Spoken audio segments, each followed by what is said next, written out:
عندي اقتراح ظريف والله هيريح الناس كلها. شوفوا الدرع فين وادوا لي الاهلي. مصاريف ومباريات، ليه هنتعب قلب بعض؟ بالمناسبة دي أنا قررت أتخلص منكم إلى الأبد. ابعدوا عني، ما بقتش طايقكم خلاص. تحذير، الأهلي هذا العام خطر. أدي لشغل حاجة. مودرن سبورت وعايز نكسبها. يخسر من النادي الأهلي 3-1. ده أقل مجهود. يابا انت راجل اعمى. حتى النهارده لما جه يحط بصمته غير دخل فيه جون، واخد بال حضرتك؟ والمباراه اخر ربع ساعه ولا تلت ساعه تسيدها فريق مودرن سبورت. قلت له صح بس حاجه.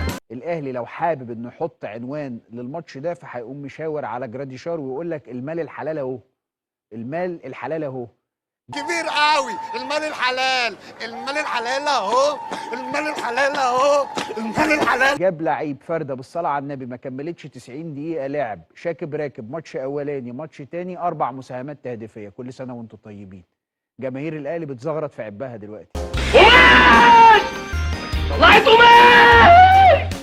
كريم الدبيس لعيب مهم بالنسبه للنادي الاهلي، وانا لو منهم هبقى بفكر ان انا استثمر فيه يرجع بسلامه الله يحيى عطيه الله. الفرده دي ما تنامش.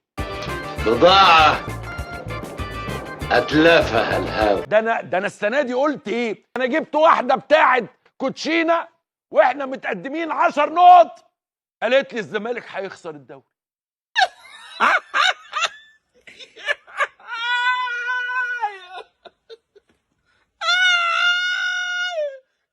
انت بتشجع فرقه بتطلع درجه تنزل درجه، السنه دي تاخد الدوري، انما انت اوف على طول، اوف على طول. روح يا شيخ الله يعمر بيتك. لان في الفيرود جراديشار ده اللي هو جاي جديد ده، انا شايف ان هو لعيب اضافه، ولو خد امكانياته عاليه اعلى من وسام ابو علي. وسام بتاع صندوق. هو انتوا هتشتغلوا الشعب يا ولاد؟ انا اهو، انا اهو. فممكن تدور دماغك، يعني هل ممكن تدور دماغك تقول لك اللعيب برضه طلع صايع، او اللعيب صايع؟ هو لعيب جامد على فكره، بالمناسبه لعيب جامد، جناح من الاجنحه الجامده. هل هو صايع لدرجه ان هو مش عايز؟ انا قلت كلمه وانت عارفه ان كلمتي لا ممكن تنزل الارض ابدا.